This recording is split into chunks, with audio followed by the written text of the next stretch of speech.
일단은 그 어차피 그 블로그 포스팅 하는 거랑 지금 옛날 이제 그 스토어판 네이버 그 지금 여기 모이소 거기 쇼핑몰 스토어판 근데 이름이 지금 스마트 스토어로 바뀌었어요. 거기 이제 올리는 거랑 똑같아요. 거기. 근데 올려 보셨어요? 안 올려보셨어요? 스토퍼 하잖아. 블로그도 한 번도 포스팅 해본 적? 온라인으로 뭐 이렇게 네이버 카페에 글을 써본다거나 그런 것도 안 해봤어요? 블로그는 해본 적 있는데 그냥 사진만 일단은 이제 그 블로그를 뭐 포스팅을 어떻게 올리는지 알려주기 전에 기본적인 개념부터 알고 가야 이제 그게 되는 거기 때문에 그냥 이제 블로그가 뭔지 개념부터 알려드릴게요. 일단 블로그의 정의는 웹하고 로그가 그 항해 일지, 여행 일지라는 뜻이에요. 그래서 웹상에 자기의 항해나 뭐 여행 일지를 매일 포스팅하는 게 블로그라는 개념으로 이제 발전이 되는데, 현재 블로그는 자기의 그 콘텐츠 있잖아요. 뭐 여행하는 사람들은 여행하고, 뭐 저처럼 이제 샵 운영하는 사람은 샵을 이제 뭐 어떻게 일상에 뭐가 일어나는지 뭐 상품을 계속 얘기할 수 있고, 그런 여러 가지 자기만의 정보를 웹상에 올리는 게 이제 블로그라는 뜻으로 됐어요. 그래서 현재 네이버 개설 블로그만 하면 이제 1,600명, 매일 1만 명 이상 방문하는 파워블로거가 1,000개 있어요.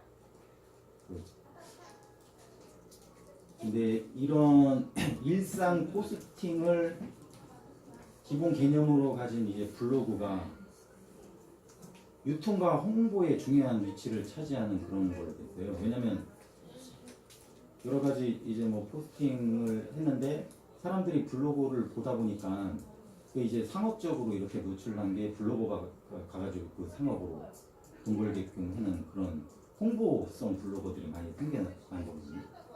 그래서 홍보성 블로그 난발로 인해서 본래 블로그의 성격 있잖아요. 아까 일지를 적는 그런 고유 특징이 퇴색돼 버렸어요. 그래서 이제 저품질이라는 개념이 생겼는데, 저품질이라는 개념은 네이버에서 원래 블로그라는 개념은 여러 가지 영역에서 활동하는 사람들이 자기네 영역을 일상적으로 포스팅하는 개념으로 이렇게 만들어 놨는데, 지금은 모든 블로그가 그런 일상 포스팅이 아니라 홍보를 하는 블로그 환경이 되어버렸어요. 그래서 그런 홍보 블로그가 많이 생기니까 홍보 블로거들이 돈을 버는 거잖아요. 그래서 네이버가 돈을 버는 그런 생태계가 다 이런 홍보 블로거한테 넘어가는 거예요. 그래서 이제 그 홍보성 블로거들한테 너네 홍보하지 마 하면서 그 블로거 지수를 완전 죽여버리는 게 저품질이라는 개념이에요. 근데 이제 저품질이 지금은 좀 사라졌긴 했는데, 일단은 거기에 대해서는 일단은 저품질이 뭔지 개념을 좀 알고 가야 될 것 같아요. 그리고 이제 리브라 키워드라고 있는데, 네이버가 가장 돈 많이 받는 그 광고로 통해서 돈 많이 받는 영역이 금융, 대출, 개인회생, 뭐 성령 이런 건데,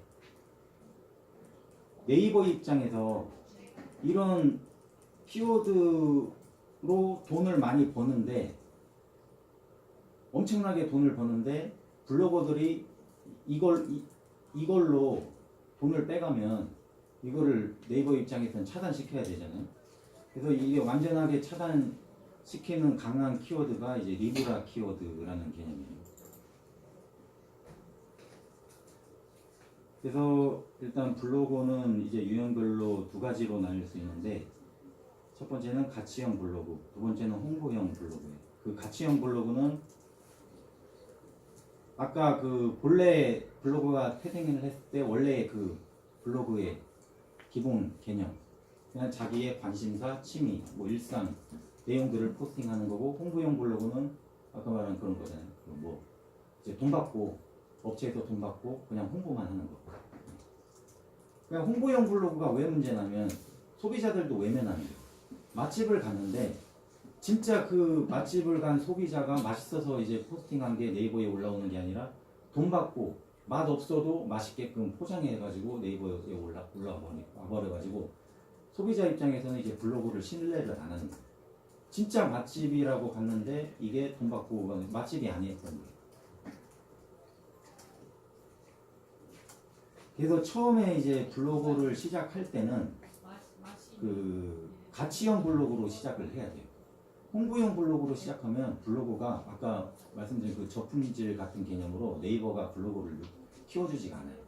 그냥 일상 뭐 관심사 있잖아요. 하나의 주제를 가지고 뭐 관심이 뭐 축구다. 그럼 축구 내용을 계속 쓰는 거예요. 어떤 뭐 호나우드가 어디서 우승했다. 뭐 했다. 뭐 대략적인 수치는 없는데 기본적으로 100회 포스팅까지는 홍보 냄새가 안 나는 자기의 그런 진실된 내용 있잖아요. 진짜 자기가 느낀 자기의 취미, 관심사 그거를 하나의 주제를 갖고 대략적으로 한 100개 포스팅은 해야 어느 정도 블로그가 커요. 그래서 뭐 여기 보면 자취생 요리 블로그 무슨 뭐 어떤 건축 카페 블로그 그래서 뭐 자취생 요리 블로그는 처음에는 홍보 블로그로 시작을 안 했어요.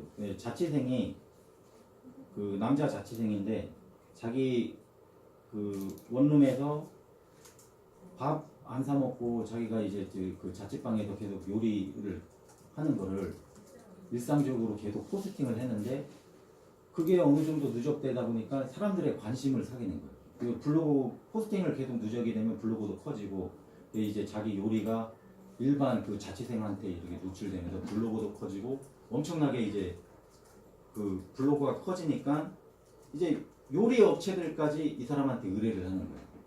자기네 뭐 푸드 뭐 그런 요리 그런 거 좀 홍보성으로 돈 들 테니까 써달라. 뭐 이게 이제 가치형 블로그로 시작해서 홍보형 블로그 이렇게 간 사례인데 이걸 클릭해서 보면 지금 이건 죽었구나. 이 블로그 죽었다. 저품 걸렸어요.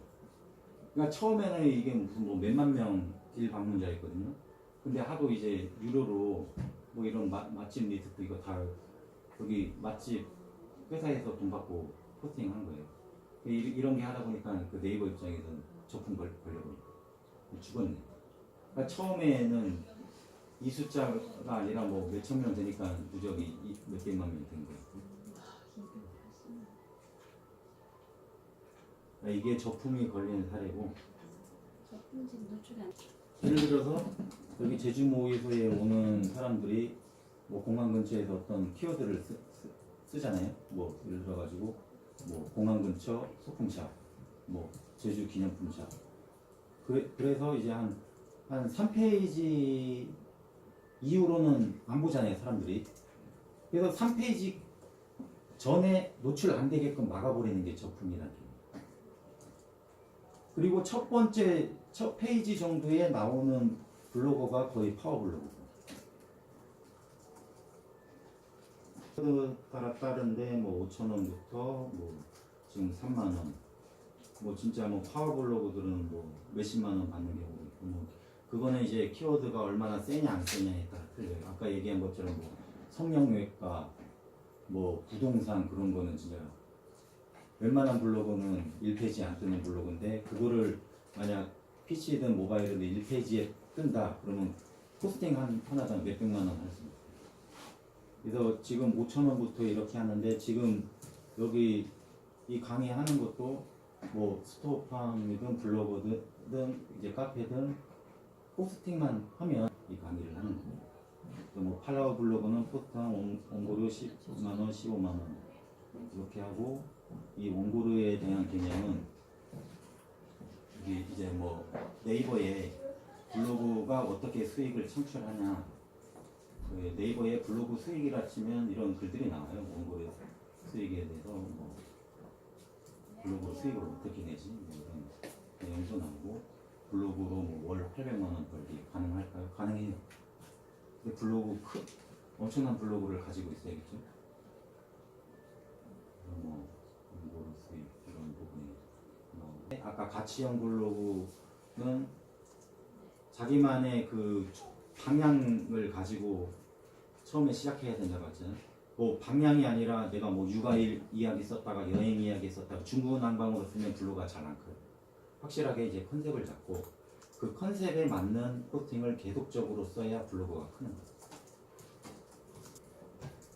이제 카페 활동하고 아이디 5개로 활동하고 이제 뭐 그 쪽지 같은 거 보내서 그 아까 홍보 블로그 그런 거 써서 여기 해외 취업 컨설팅 키워드 잡으면서 여기에 고객들이 많이 오게끔 이렇게 했던 뭐 댓글 여론 몰이도 이렇게 하고 내가 예전에 이제 블로그를 가져가지고 이런 식으로 내가 좀 수익을 창출했던 사례. 그래서 그 저품질의 반대말 개념이 최적화인데 최적화라는 말은 어떤 일반적인 키워드 아까 뭐 모의소로 따지면은 제주 기념품샵 그런 키워드를 사람들이 검색을 했을 때 3페이지 이내에 뜨는 그런 블로그를 최적화 블로그로 하는 거예요. 그래서 저희가 여기 모이신 분들에게 강의를 하는 것도 최적화 블로그를 만들게끔 하는 거예요. 그러니까 최적화를 어떻게 만드는지에 대해서 기본 개념을 알아야 거기에 맞춰가지고 포스팅도 가능하고 아까 그 개념 있잖아요. 뭐 방향성 있게 포스팅 해야 된다. 이걸 몰랐으면 무조건 쓰기만 하면 블로그가 큰 최적화 블로그가 되는 건 줄 알잖아요. 근데 이 개념을 잡고 써야 돼요. 그래서 블로그를 매일 글쓰기. 그러니까 블로그의 처음 태생의 기본 이념은 일지라고 했잖아요. 거의 매일 글 써야 네이버가 이제 로봇이 이렇게 돌아다니면서 거기에서 점수를 주는 거예요.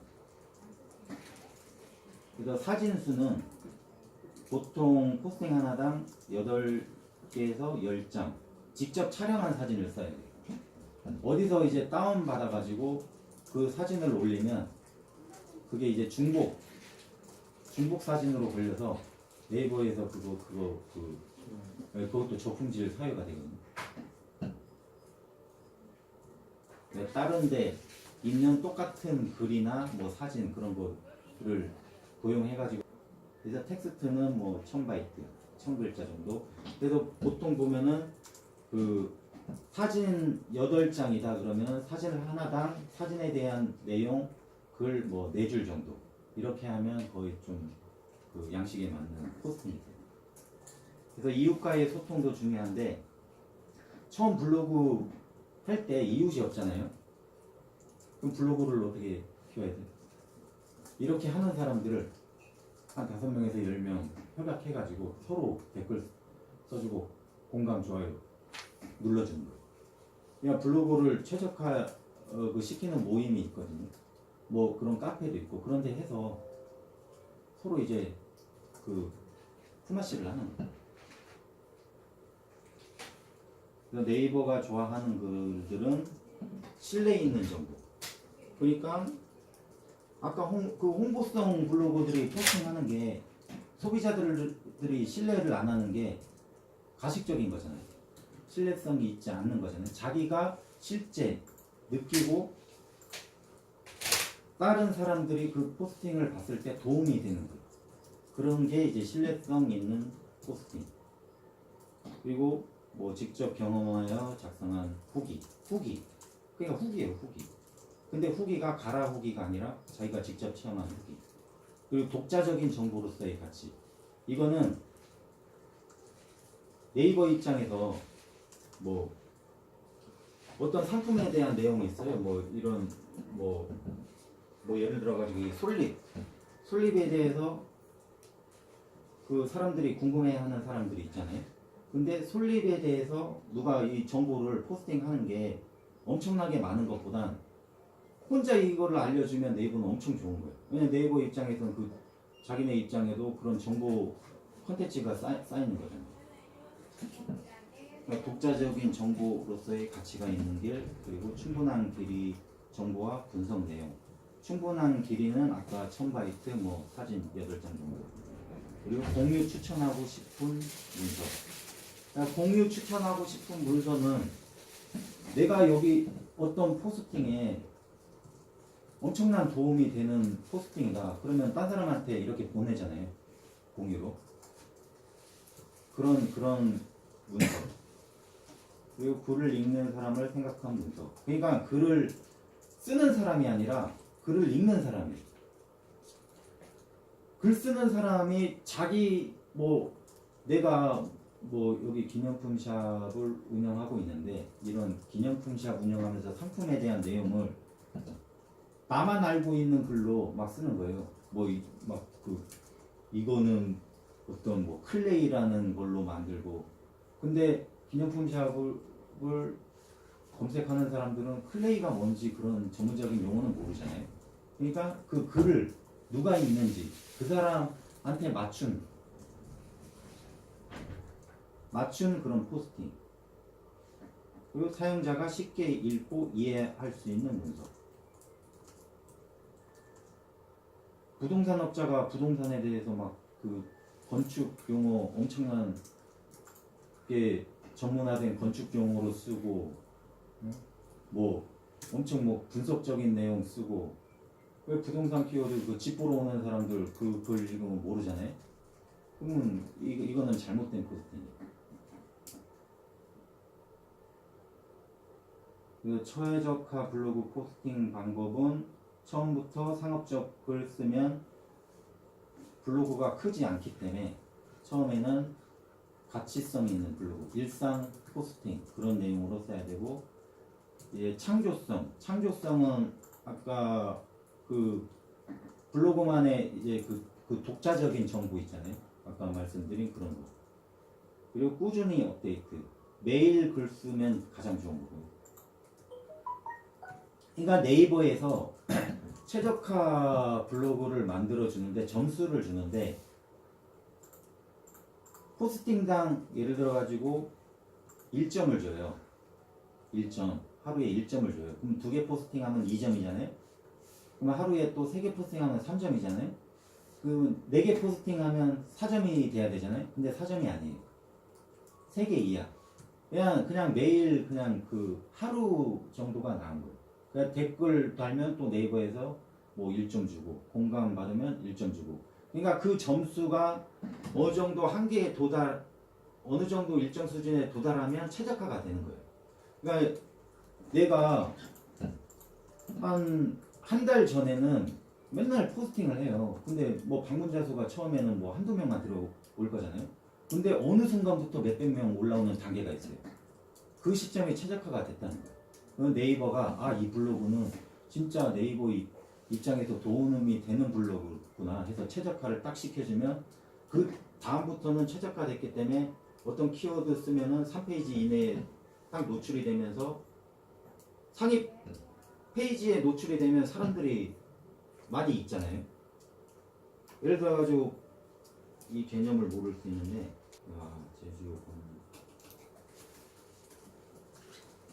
제주공항에서 선물 살려고 제주공항 근처 기념품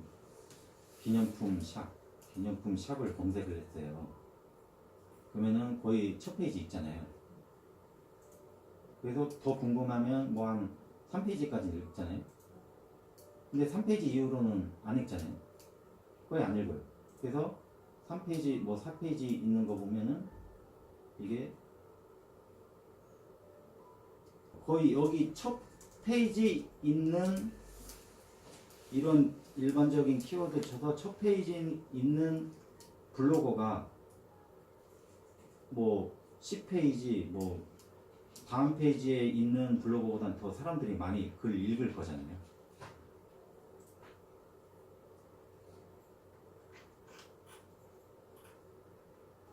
최적화가 되면 아까 얘기한 것처럼 처음에 한 100개 포스팅 이전에는 10페이지 이후로 밀려났었는데 어느 순간 3페이지 이내로 넘어오니까 아까 사람들이 더 많이 읽잖아요. 상위 페이지로 넘어가고 갑자기 하루에 5명 들어왔던 게 갑자기 몇십 명, 몇백 명 올라오는 게 그 시점에 최적화됐다는 그 증빙입니다. 그래서 양질의 글은 아까 네이버가 좋아하는 그 글 있잖아요. 이웃도 많이 추가가 되면 이웃끼리 댓글도 달아주고 공감도 달아주잖아요. 그래서 처음에 블로그 시작하면 내가 상대편 그 이웃들한테 댓글 달아주고 공감해줘도 그 블로그가 별로 관심이 없어요. 근데 블로그가 커지면 커질수록 그게 사람들이 더 이제 댓글도 달아주고 공감도 달아주거든요. 그래서 처음에는 이제 뭐 미약하긴 한데 이웃도 누적되고 누적되면 나중에 블로그가 어느 정도 펴졌을 때 그 이웃들이 공감 댓글 많이 달아줘요. 근데 그 전에 그 이웃들한테 먼저 댓글 공감을 계속 달아줘야 돼요. 네, 자신 블로그 키우는 비결 하나는 이웃 블로그 정성 어린 댓글.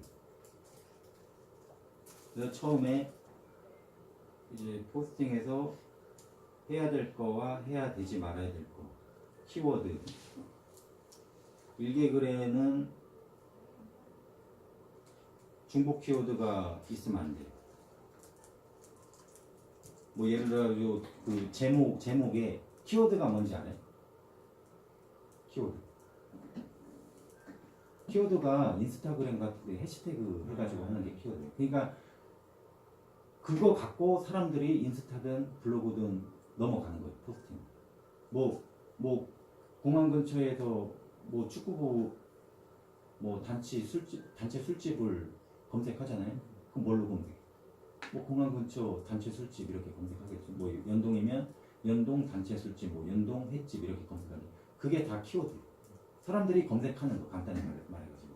그래서 중복 키워드 같은 경우는 뭐 제목란에 뭐 단체 술집, 뭐 연동 단체 술집 맛있어.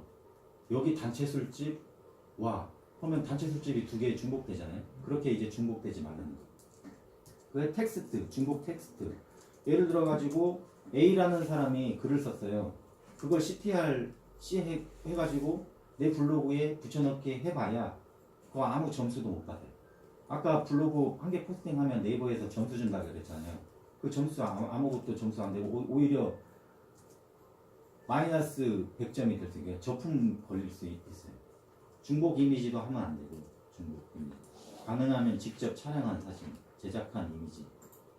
그리고 이제 뭐 아까 얘기한 댓글 공감 많으면 많을수록 좋고, 이제 글 쓴 사람이 스크랩이나 뭐 공유 이런 걸로 넘어가면 그 글이 그걸 읽은 사람한테 도움이 됐다는 반증이잖아요. 글이 좋으니까 공유를 한 거잖아요. 그러니까 네이버가 점수를 주는 거예요. 요 방문자의 체류 시간인데, 방문자가 그 가독자잖아요. 블로그를 뭐 A라는 사람이 블로그 포스팅 했는데 그 포스팅이 좋으니까 계속 읽는 거잖아요. 안 좋으면 바로 나가버리잖아요. 그러니까 체류 시간이 길수록 지금 블로그 로직이 이거를 가장 중시하고 있어요. 체류 시간. 무조건 처음부터 끝까지 보고, 아 여기 블로그 이거 포스팅 도움되네 하면서 블로그 안에 다른 글로 이렇게 넘어가고, 그게 네이버에서 가장 점수 많이 주는 지금 로직으로 바뀌었어요. 그 중복 IP, 뭐 과도한 트래픽인데, 중복 IP는 우리가 여기 그 노트북을 이거 쓸 때 IP를 뭘로 쓰냐면 여기 모의소 IP를 쓰고 있잖아요, 다. 근데 여기 안에서 이 모의소 IP 가지고 동시에 포스팅을 하면 그 중복 IP로 돼요. 이거를 왜 하지 말아야 되냐면, 블로그가 홍보로 넘어가면서 기업형 블로그 홍보 기업 업체들이 생겨난 거예요. 공장식으로 이렇게 쓰는 거예요. 뭐 회사를 아예 그냥 사무실 해가지고 50명 사람이 그 사무실 IP, 동일한 IP에서 계속 글을 쓰는 게 네이버 입장에서는 아 여기 홍보 단체 조직이구나. 그래서 중복 IP는 가능하면 하지 마는 게 좋아요. 그래서 뭐 예를 들어 가지고 그 질문을 할 수 있잖아요. 뭐 카페 같은데 거기 카페 IP 사용해서 사람들이 다 블로그 하는 거 아니냐. 그래서 뭐 신경 이해하는 괜찮아요. 근데 이제 뭐 과도하게 그게 포스팅이 동시에 올라온다는 거는 조금 위험성이 있는 그거예요. 뭐 오타 소장 이거는 지금은 해당되는 사항이 아니고 이거는 실제로 이 사례인데 블로그 운영 기간 6월 9일부터 8월 20일 총 77일 해서 포스팅 한 42개 정도 올렸어요. 그러면 77일에 42개면 하루 한 개 포스팅이 아니잖아요. 뭐 하루 한 0.54개 포스팅 했는데 최적화된 거예요. 방문자 수가 500명까지 올라온 거예요. 이거는 이 사람이 블로그를 잘 쓴 거거든요. 그래서 아까 블로그를 어떻게 네이버가 좋아하는 글을 썼는지 보면 중복 키워드 없었다고 했잖아요. 다 여기 글들이 중복 키워드 없는 거예요. 그러니까 포스팅을 맨날 할 때 뭐 무슨 축구 무슨 축구 계속 똑같은 그 제 키워드를 쓰면서 포스팅 하지 말라는 거예요. 내가 뭐 기념품샵 운영한다고 계속 그냥 제주 기념품샵 모이소 어쩌고 저쩌고 두 번째 포스팅할 때도 제주 기념품샵 모이소 어쩌고 저쩌고 그렇게 하지 말라는 거예요. 계속 이런 키워드를 틀리게끔 포스팅을 하라는 거예요. 키워드 겹치는 거 하나도 없어요. 배달의 민 정도 보면 없잖아요. 근데 그냥 일상 포스팅에 홍보 키워드도 하나도 없어요. 여기에 무슨 뭐 맛집 추천, 뭐 어느 무슨 뭐 미용실 추천 딱 봐도 이 포스팅이 일상적인 포스팅이라는 느낌이 나잖아요. 그래서 이렇게 글을 쓰더라도 하루에 0.54개 한 포스팅 사시기만 2개만 해도 방문자 수 하루 500명 들어오는 최적화 블로그가 될 수 있다는 거예요. 이 사례, 실제 사례. 뭐 다 틀려요, 글들이. 그냥 늘상 하는 거. 뭐 샐러드 애드바이저 좀 섞어가지고 뭐 그냥 이런 내용 써도 최적화가 된다는 거예요. 최적화 블로그의 특징사항은 조회수가 가장 낮은 키워드부터 포스팅하기. 그러니까 처음에 블로그 시작할 때 막 좀 욕심이 나잖아요. 뭐 저를 예로 들면 제가 이제 뭐 지금 블로그를 시작하면 처음부터 막 그 모의도 홍보하고 싶잖아요. 뭐 막 제주 기념품샵 막 뭐 내용 적고 막 하고 싶은데 그거는 강한 키워드예요. 그거 아무 필요 없어요. 어차피 10페이지 안에 올라오지 않는 거는 사람들 보지도 않고 아무 의미가 없어요. 포스팅 하는 거. 그냥 아주 낮은 키워드, 그러니까 일상적인 내용, 그거부터 차근차근 블로그 점수 올라가면서 아까 뭐 최적화 뭐 하루 500명 이상 방문되는 수준 올라오면 어느 정도 그거에 맞는 키워드를 잡아서 포스팅을 하는 거예요. 그러니까 키워드에 맞게 포스팅을 하는 게 그 키워드로 포스팅을 했을 때 3페이지 이내에 나는 포스팅. 뭐 제주도 축구 동호회 추천. 그러면 거기에 키워드가 누가 그 검색을 했을 때 제주 축구 동호회 알아보잖아요. 제주도 축구 동호회 이렇게 키워드를 치면 그 포스팅이 제주도 축구 동호회라는 키워드 쳤을 때 이 포스팅이 3페이지 이내에 떠야 돼요. 그러면 그게 잘한 거예요. 근데 제주도 축구 동호회 쳤는데 3페이지 이후로 치면 그 키워드 잘못 잡아가지고 포스팅을 했다는 거예요. 그러니까 처음 한 100개 포스팅까지는 키워드 강한 거 쓰지 말고 그냥 일상적인 내용. 나는 오늘 뭐 일어났는데 뭐 일상적인 뭐 아침은 뭐 먹었고 시리얼 먹었고 뭐 어쩌고 저쩌고 하면서 이제 어느 정도 100개 포스팅 누적이 되면 그 포스팅 자체가 이제 점수를 받아가지고 높아지면 또 거기에서 좀 조금씩 그냥 영역을 조금씩 이렇게 따먹고 가는 거예요. 그러니까 키워드 광고하지 않는 일반적인 키워드로 포스팅을 해야 되고 사진은 직접 촬영하고 뭐 아까 한 거고 다양한 키워드.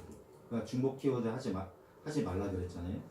뭐 오늘 포스팅한 거 제주기념품샵 어쩌고 내일 포스팅해도 제주기념품샵 어쩌고 그렇게 이제 하지 말고 오늘은 제주기념품샵 어쩌고 하면 내일은 제주도품샵 어쩌고 저쩌고 하고 3일째는 뭐 뭐 다른 뭐 제주 편집샵 어쩌고 저쩌고 계속 키워드를 다양하게 써야 돼요.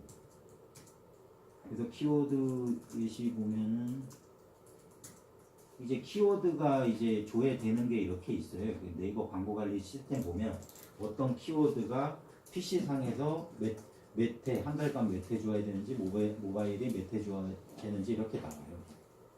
이거는 지금 가르쳐 드리면 장시간 걸리고, 그러니까 여기서 조회해서 내 블로그의 수준에 맞는 키워드를 찾아서 그 키워드로 포스팅을 하는 거예요.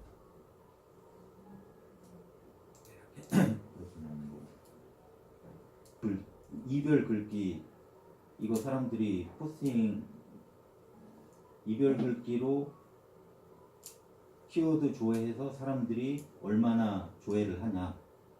PC 상에는 1,500명, 모바일 상에는 27,000명. 엄청나요, 이게. 근데 이게 원래 그 강한 키워드가 아니었는데 이게 경쟁이 없었어요. 그러니까 이 사람들이 이게 그 사람들이 많이 보는 키워드인지 모르는 거예요. 업체들도 몰랐고. 근데 키워드 분석을 해보니까 이별 글귀로 사람들이 엄청나게 좋아했던 거예요. 그러니까 그걸 처음 안 사람들은 이별 글귀 포스팅해서 자기 업체 홍보하는 거예요. 근데 몰랐으니까 경쟁 업체들 몰랐으니까 내가 처음 알았으면 이 글로 해가지고 내 업체로 유인할 수 있잖아요. 링크만 달아도 엄청나잖아요. 그러니까 이별 글귀를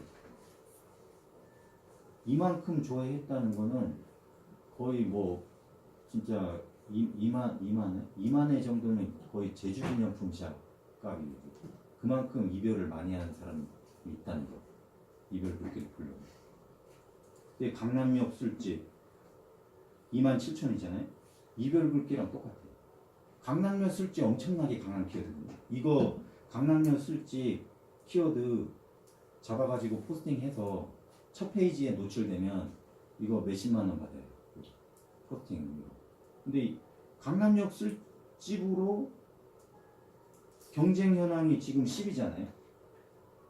10이랑 경쟁하는 것보단 경쟁 현황 2개를 갖고 이별 글귀로 홍보하는 게 더 나은 거예요. 그러니까 이런 키워드를 많이 알아야 돼요. 이별 글귀 치면 이런 거 나와. 그러니까 이게 알려지니까 이제는 거기 밴드나 막 카카오 스토리 같은 게 이별 글귀로 엄청나게 올라서. 그걸 왜 하는가? 왜 하냐면